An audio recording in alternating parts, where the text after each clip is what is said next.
Hey folks, it's Pastor Marcielina here from Harvest. First, I want to say we really miss you. We love you guys, and we look forward to when we can all get back together and connect again. But until then, we have these amazing devotionals for you, and we've been talking about David. And so I'm going to kind of just go along with that. And so David, he found his mission to fight Goliath, because that's the story we all know, right? We know David and Goliath. But David could never have found his mission to fight Goliath had he not been obedient to his father in bringing food to his brothers. So that's kind of where I want to take you guys today. So we're going to be reading from 1 Samuel 16. But first, I'm going to hop over to chapter 15 really quick. And God is talking to Samuel in verse 22, and he says, behold, to obey is better than sacrifice. I want you guys to kind of think about that for a second. How much obedience, or how important obedience is, right? Because in these times, to sacrifice something, that was to atone from your sins and to get back right with the Lord. But here he's saying to obey is better than sacrifice. So I'm going to hop over to chapter 16. So as we go into chapter 16, the Lord tells Samuel, he's like, hey, I want you to go anoint David as the new king. And Samuel kind of was like, how can I do that? If Saul sees me, he's going to kill me. And so the Lord told told Samuel to go get a heifer and go bring that as a sacrifice, because, if you're going to bring a sacrifice, you're on a mission, you're doing something, right? And so Samuel's like, okay, that's going to be what I'm going to be doing. I'm going to go get that. So then he calls Jesse and his family and some of the people in the town, and he's going to make the sacrifice. Now, if we go to verse 7, so they do the sacrifice and Jesse brings his sons. And the Lord said to Samuel, don't look upon his countenance. Why does he say that? Because Samuel was like, oh, for sure, it's Jesse's oldest son. That's the son that I'm going to anoint as king. See, he was looking upon his outward appearance. So the Lord told him, he's like, don't do that. Don't do that, Samuel. I want you to be able to look upon their heart. And so Samuel was already nervous. He was already here, on a secret mission, so to speak, right? And he's bringing this sacrifice, and he's there with Jesse and his family, and Jesse has all his sons there, right? For the sacrifice. All but one. He didn't bring David. And so this blew my mind, because I was like, Lord, he didn't bring his younger son. Samuel, a great man of God, is coming. If a great man of God is coming, I'm going to bring all my kids to go see him.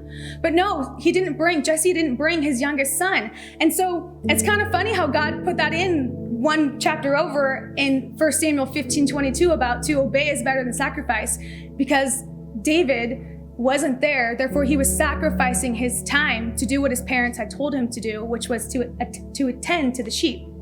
And so if we kind of fast forward a little bit, that Samuel's there and he's looking at all the sons and he's going one by one, and he's like, it's not this one. It's not this one. And he's like, Jesse, surely you have another son. Like, God is saying it's not any of these. And guess what happened? Jesse said, I have one more son. He's out there attending to the sheep. Isn't David wonderful?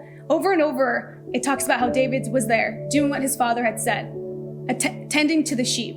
Who's our shepherd? Jesus. What does he do? He looks over his flock. So here David is a perfect example of what we should be doing, right? In obedience. And so in verse 13, it says, and Samuel took the horn of oil and he anointed him in the midst of all his brethren.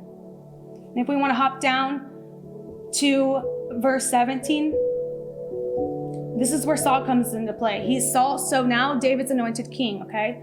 And Saul's sitting there and he's having all of these turmoils and all of these bad dreams and this just bad thoughts and stuff, because God had taken his presence from him. And so Saul says, hey, you guys, I need somebody to come. I need somebody to play this harp for me. I need somebody to come and help my mind. And so somebody had said, I'm just going to summarize it for you. They're like, hey, we know of somebody. How do you know somebody? Well, it's David. He's out there with the sheep. We hear him playing often. We hear the sound throughout our village. We hear the sound of what David's doing. And they call him a mighty man of valor and a man of war. Just a few verses over, his family called him a ruddy man. They're like, this guy's nothing. But those people who were speaking about him said that he's a mighty man, a man of valor, right? And so it's really funny. I love how God works. He's like, it doesn't matter what your family calls you, you guys. It doesn't matter what those closest to you says about you. He's saying, Who you are is who other people are looking at you and saying. And so this is the thing. Your family might be like, oh, you're not the best. But what does God call you? He calls you his child. He calls you great and mighty, a man of valor, a mighty man of war. So David comes into Saul's house and he plays the instrument for him, right? And I'm just going to fast forward a little bit to chapter 17. And so in chapter 17, this is when Jesse's sons, they go to have to fight these Philistines. So they're going to war with Saul, right?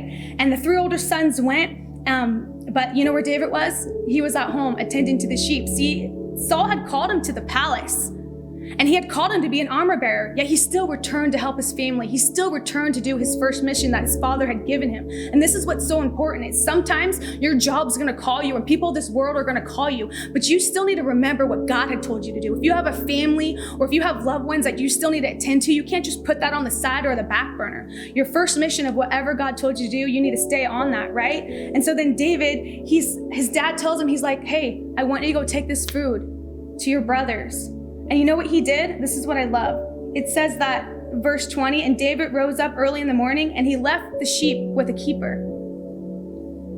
He didn't forget his job that his father had given him. His father gave him a new mission, and what did he do? He didn't just leave his sheep high and dry. He made sure that there was somebody there to watch over them, because this was his first job. This is the task that he was doing. When he was going to be ordained as a priest and to be the king, right?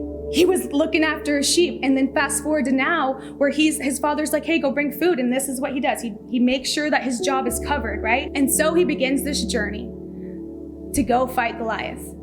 But he would have never been able to be on that journey had he not been obedient to what his father had told him in the first place, which was to go bring food to his brothers. He had already been there being Saul's armor bearer. And in those times, he probably was hearing of things going on, but he kept returning to his first mission. He kept returning back to his family and making sure that his father and his father's house was taken care of. And so I feel the word of the Lord with this today is, wherever you're going through, whatever is going on in this world today, remember your calling is whatever God says that it is, and that God is going to ordain you and appoint you according to what he has for you. Not what your family says, not what the world says, but what God has for you. I love you guys. I hope this blesses you. Stay connected. We have Zoom meetings going throughout the whole week, and we have our church services live at 10 a.m. on Sunday. We miss you guys. Love you.